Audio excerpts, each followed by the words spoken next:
നിങ്ങളുടെ കുഞ്ഞ് സംസാരിക്കുന്ന സമയത്ത് പലപ്പോഴും എപ്പോഴോ കേട്ട് മറന്നിട്ടുള്ള എന്തെങ്കിലും ഡയലോഗ്സ് റിപ്പീറ്റഡ് ആയിട്ട് പറയാറുണ്ടോ? ഇല്ലെങ്കിൽ കാർട്ടൂണിൽ കണ്ട എന്തെങ്കിലും കാര്യങ്ങളായിരിക്കാം.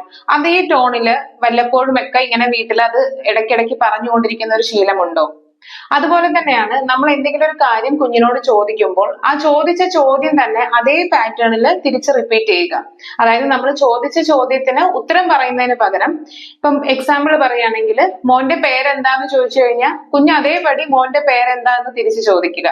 ഇങ്ങനൊരു സിറ്റുവേഷനിലൂടെ നിങ്ങൾക്ക് കടന്നു പോവേണ്ടി വന്നിട്ടുണ്ടോ?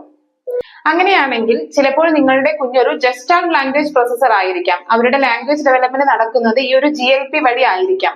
ഇതാണ് GLP. ഈ ഒരു ടോപ്പിക് കുറച്ച് വലിയൊരു ടോപ്പിക് ആയതുകൊണ്ട് തന്നെ ഞാൻ ഓരോ സീരീസ് ആയിട്ടാണ് ഈ വീഡിയോ ചെയ്യുന്നത്.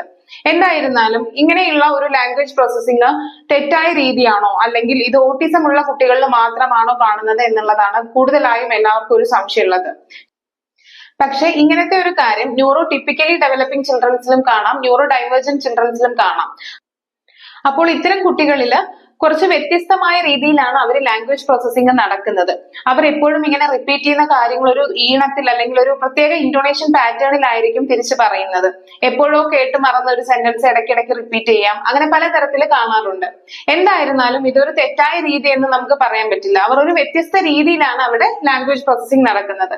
അപ്പൊ ഇങ്ങനത്തെ കുട്ടികളിൽ നമ്മൾ എങ്ങനെയാണ് കൂടുതൽ കാര്യങ്ങൾ ശ്രദ്ധിക്കേണ്ടത്, എന്തൊക്കെയാണ് അവർക്ക് ചെയ്തു കൊടുക്കേണ്ടത് എന്നുള്ളത് കൂടുതൽ അറിയാനായിട്ട് അടുത്തൊരു വീഡിയോ ആയിട്ട് വരാം. So follow me and stay tuned.